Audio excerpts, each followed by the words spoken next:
నటుడు ప్రకాష్ రాజ్ గారు కూడా కొన్ని వీడియో రూపంలో అతనికి సపోర్టివ్గా కొంచెం మాట్లాడడం జరిగింది. ఫస్ట్ ప్రకాష్ రాజ్ని అరెస్ట్ చేసేయాలి, నో డౌట్. ప్రకాష్ రాజ్ అంత యాంటీ నేషనల్ ఎలిమెంట్ ఇంకొకళ్ళు లేరు.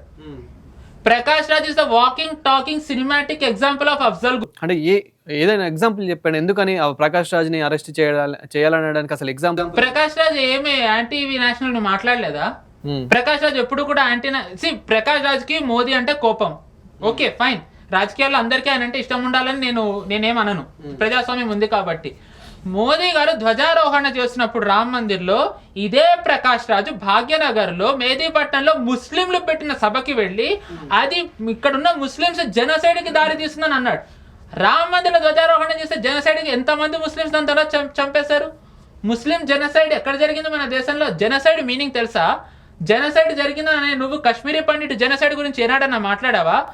నువ్వు సినిమాలు చేసే మలయాళం ఇండస్ట్రీలో అక్కడ మోప్లా మ్యాసకర్ జరిగింది, దాని గురించి ఎప్పుడన్నా మాట్లాడావా? బెంగాల్లో జరిగింది, దాని గురించి ఎప్పుడన్నా నోరెత్తావా?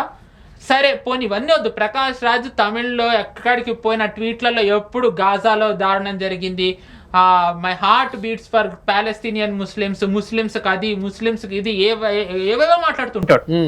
ఇప్పుడు మనం మాట్లాడుకునే సమయంలో మన పక్కనే పిఓజేకే మనదే, కానీ ఇప్పుడు పాకిస్తాన్ ఏదైతే ఆక్రమించుకుని ఉందో జమ్మూ కాశ్మీర్ లో AK-47 తోని ప్రొటెస్టర్స్ ని కాల్చి చంపేస్తున్నారు. చచ్చిపోతుంది అందరూ ముస్లింసే, చంపుతున్నదే ముస్లింసే. మరి దీని గురించి ఎందుకు ప్రకాష్ రాజ్ మాట్లాడు? నీకు ఎక్కడ ఎక్కడైనా ముస్లిమే. ముస్లిం అంటే నీకు ప్రేమ ఉంది కదా, మరి నువ్వు దీని గురించి మాట్లాడు. పాలస్తీన్ ముస్లింస్ గురించే మాట్లాడు, నువ్వు ఇక్కడ ముస్లింస్ గురించి ఎందుకు మాట్లాడవు? సెకండ్, నీకు నిజంగానే అంత విలువలు ఉన్నట్టయితే ఇక్కడ నేను సినిమా వాళ్ళని అంట, ప్రకాష్ రాజ్ అంటే, ఆడియన్స్ అందరిని అంట. దీంట్లో నాకు ఎవరి మీద పక్షపాతం లేదు. నిజంగా ప్రకాష్ రాజ్కే గనక అంత సిగ్గు ఉన్నట్టయితే గనక తను ఎందుకు భక్తుడి పాత్రలు హిందూ పాత్రలు చేస్తాడు? తన పేరునే మార్చుకోవాలి కదా సినిమాల్లో. లేదు నాకు క్రిస్టియన్ పేరు ఇవ్వండి, లేకపోతే నాకు ముస్లిం పేరు ఇవ్వండి. ప్రకాష్ డానియల్ రాజ్ కి తన పేరు అది కదా, ఎందుకు నువ్వు డానియల్ తీసేసావు? నీకు ఏంటి అంత సిగ్గేంది నీకు చెప్పుకోవడానికి? ఎందుకంటే నువ్వు డానియల్ అని పెట్టుకుంటే నువ్వు వీళ్ళని ప్రశ్నించలేవనా? లేకపోతే డానియల్ అని పెట్టుకుంటే నువ్వు నమ్మే వాళ్ళదే, నువ్వు ఏదైనా నమ్ముతావో దాన్ని ప్రశ్నిస్తే నీ దగ్గర సమాధానం ఉండదనా? రీసెంట్ గా కాక్రోచ్ జనతా పార్టీ అని కూడా రావడం జరిగింది, అందులో కూడా ప్రకాష్ రాజ్ పాల్గొనడం జరిగింది, అందులో కూడా ప్రకాష్ రాజ్ మాట్లాడడం జరిగింది. ప్రకాష్ రాజ్ ప్రభుత్వానికి వ్యతిరేకంగా ఏదైనా మాట్లాడతాడు. పెహల్గామ్ ని కూడా వ్యతిరేకించవచ్చు ప్రకాష్ రాజ్, అంతటి ఘనుడు. కానీ దాంట్లో ఎంతవరకు లాజిక్ ఉందనేది కదా. ప్రకాష్ రాజ్ లాంటి మూర్ఖులు ఏంటి అంటే, తన లాంటి మూర్ఖులు ఉంటేనే తను చాలా తెలివిగలవాడు అనుకుంటారు. అంటే ఎందుకని ఇంత మంచి నటుడు, ఎందుకని తను నటుడే, exactly is a very good actor. ఆ నటనతోనే నమ్మించాడు. నేను అందుకే ప్రకాష్ రాజ్ని జైల్లో వేయాలి. తను ఇలా నటిస్తూనే తను ఏంటంటే ఇప్పుడు ఇమాజిన్ చేయండి, ఇప్పుడు మీరు నేను వెళ్ళి జోసెఫ్ రావణ్ని సమర్థిస్తే ఎవరన్నా పట్టించుకుంటారా? ఫోన్ తీసుకొని కొట్టంగా ఎవడరా మా వీడియో వస్తున్నాడు. ప్రకాష్ రాజ్ లాంటి వాడు మాట్లాడడం వల్ల అసలు ఏం జరిగింది అనేది తప్పుగా తను తీసుకెళ్లి జనాల్లోకి వెళ్తుందిగా. తను ఎందుకు అలా చేయగలుగుతున్నాడు? నాకు పేరుంది, నీకు పేరు ఎలా వచ్చింది? నువ్వు నటుడు అవ్వడం వల్ల. నటుడు ఎలా అయ్యావు? నీకు అవకాశాలు రావడం వల్ల. నీకు అవకాశాలు ఎందుకు ఇచ్చారు? నిన్ను చూస్తున్నారు కాబట్టి. అంటే తను ఒక బ్రాండ్ బిల్డ్ చేసుకుని తను ఇప్పుడు యాంటీ నేషనల్ యాక్టివిటీస్ చేస్తున్నాడు. సో సినిమా వాళ్ళు కూడా ఇప్పుడు ఆలోచించాలి, ప్రకాష్ రాజ్కి ఇవ్వాలి అంటే తను ఎవరినైతే మీరు సినిమా మొదలు పెట్టే ముందర భారీ పూజా కార్యక్రమాలు చేస్తారు, దాన్ని లైవ్ పెడతారు, పెద్ద పెద్ద వాళ్ళని పిలుస్తారు.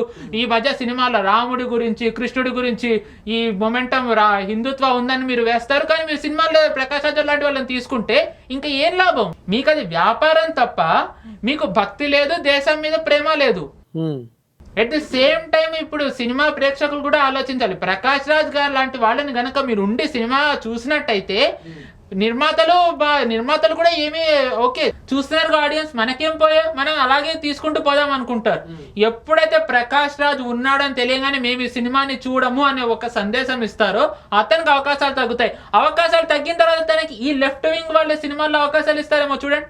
అంటే ఇప్పుడు మీరు న్యాయం వైపు మాట్లాడుతున్నారా, లేదంటే ప్రకాష్ రాజ్ మీద కానివ్వండి, లేదంటే ప్రశ్నారావణ్ మీద కోపంతో మాట్లాడుతున్నారా? న్యాయం వైపే మాట్లాడుతున్నా. వీళ్ళ వైపు న్యాయం లేదు, వీళ్ళు అన్యాయంగా ఉన్నారు కాబట్టే వీళ్ళకి వ్యతిరేకంగా మాట్లాడాల్సి వస్తుంది. పోనీ వీళ్ళు న్యాయం వైపు ఉన్నారట, నాకు ఒక్కటి ఉదాహరణ చెప్పండి, నేను మార్చేసుకుంటా. ఏముంది న్యాయం వీళ్ళ వైపు? నేను రాజకీయాల్లో ఒకళ్ళనొకళ్ళు దూషించుకోవడం సర్వసాధారణం, అది చాలా దిగజారిపోయింది. ఇంకా ఎవరిదైనా ఓకే, అంటే ఓకే ఇన్ ది సెన్స్ ఎవరినైనా దీంట్లో మనం అతిథులుగా తీసుకోలేం. చివరికి వాళ్ళ కుటుంబాల్లోకి కూడా వెళ్ళి ఈ రోజు ఎలాంటి వ్యాఖ్యలు చేస్తున్నారో మనం చూసాం. నేను దాని గురించి అందుకే టచ్ చెయ్యా. నువ్వు వాళ్ళని కదా అను, నువ్వు అవేమన్నాను, నువ్వు అనవసరంగా హిందూ వాటిని వచ్చి హిందూ దేవుళ్ళని తిడుతూ, అరే నువ్వు నిజంగా న్యాయంగా కన్వర్ట్ చేయాలనుకుంటే ఈ రోజు కన్వర్ట్ చేయి, నీ క్రిస్టియానిటీలో నిజాలు చెప్పి నువ్వు కన్వర్ట్ చేయి, ఎందుకు చెప్పట్లేదు? ఇప్పుడు జోసెఫ్ రావణ్ మీద ఏదైతే కేసు అయిందో దాని మీద శ్రీహర్ష గారు మాట్లాడడం జరుగుతూ ఉంది. సో జోసెఫ్ రావణ్ లాగా ఇప్పుడు ఎవరెవరైతే మాట్లాడారో, ఎవరెవరైతే ఇలా విమర్శించారో, ఎవరెవరైతే ఇట్లా కామెంట్స్ చేశారో, సో ఇప్పుడు వాళ్ళ మీద కూడా యాక్షన్స్ ఏమైనా తీసుకోబోతున్నాడా? నేను నా చేతిలోనే నేను అందరినీ అరెస్ట్ చేయించేవాడు. అంటే వాళ్ళ మీద ఏమైనా కేసు పెట్టడానికి కానీ వాళ్ళ మీద అంత పెద్దగా నేనేం అంత పెద్ద అయితే కేసులు పెట్టడానికి, బట్ ఐ థింక్ రెస్పెక్ట్ కొంత దీనికి ఐ బిలీవ్ ఎవరైతే సమర్థిస్తున్నారో వాళ్ళ మీద కొంతమంది కన్ను ఉండే ఉంటుంది.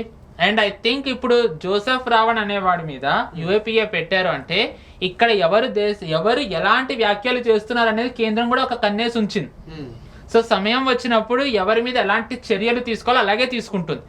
ఇప్పుడు నక్సలిజం అనేది అంతం అయిపోయింది. మహా అయితే 3-4 జిల్లాల్లో నామమాత్రంగా ఉంది అంతే. కానీ ఇప్పటికీ ఈ భావజాలాన్ని యూనివర్సిటీల్లోకి ఎందుకు తీసుకొస్తున్నారు అంటే దాని ద్వారా ఇప్పుడు నక్సలైట్లు దేశ వ్యతిరేకులు అని చెప్పి వరవర్రావు క్లియర్ గా చెప్పాడు. దాన్ని వీళ్ళు యూనివర్సిటీలో పెట్టారు. దాన్ని జోసెఫ్ రావణ్ అనేవాడు ప్రొపగేట్ చేస్తున్నాడంటే తను యాంటీ నేషనల్ కాదా? యాంటీ నేషనల్ అవ్వడం ఒకే అయితే దాన్ని ఇంకా ప్రొపగేట్ చేస్తున్నాడు. ఇలా చేసినందుకైనా రాజద్రోహం దేశద్రోహం పెట్టింది. ఇంకా ఇంతకంటే ఏం చేయాలండి? చేస్తున్నాడు కదా. ఇప్పుడు ఎంతమంది అయితే చేశారో మీరు అంతమందికి నన్ను అన్నారు. దీంట్లో 2 ఉంటాయి. ఒకటి నిజంగా ఇందులో భాగమై మాట్లాడే వాళ్ళు ఉంటారు, ఈ ప్రభావానికి లోన్ అయిపోయి ఆవేశంలో మాట్లాడే వాళ్ళు ఉంటారు. ఇప్పుడు నక్సలైట్లలో కూడా ప్రభుత్వం అందరినీ చంపలేదు. మీరు ఎవరైతే గన్ను వదిలేసి వస్తారో మేము మీతో మాట్లాడతాం, మిమ్మల్ని జనజీవన స్రవంతిలో కలుపుతాం, మీకు సొసైటీలో ఇంటిగ్రేట్ అవ్వడానికి మీకు ఏదైతే వెసులుబాటు కావాలో మేము అన్ని కల్పిస్తామన్నారు. అంతేందుకు ఈవెన్ టెర్రరిస్టులతో కూడా ప్రభుత్వం చర్చలు అంటే ఎవరైతే గన్ను వదిలేసి వచ్చారో వాళ్ళని చాలా మందిని నార్మలైజ్ చేసేసింది. సో అలాగా ఎవరైతే ఈ దుష్ప్రభావానికి లోనై వాళ్ళు తప్పు తెలుసుకుంటారో వాళ్ళని అక్కర్లేదు, కానీ తెలిసి ఎవరైతే చేస్తారో వాళ్ళని ఖచ్చితంగా వదలకూడదు. ఐ థింక్ 2 నెలల క్రితమో 3 నెలల క్రితమో ఇలాగే కొంతమంది యువత రెడ్ ఫోర్ట్ దగ్గర చేశారు హిడ్మాది. అందరూ ఈరోజు యూఏపీ, అందరికీ ఈరోజు జైల్లోనే ఉన్నారు.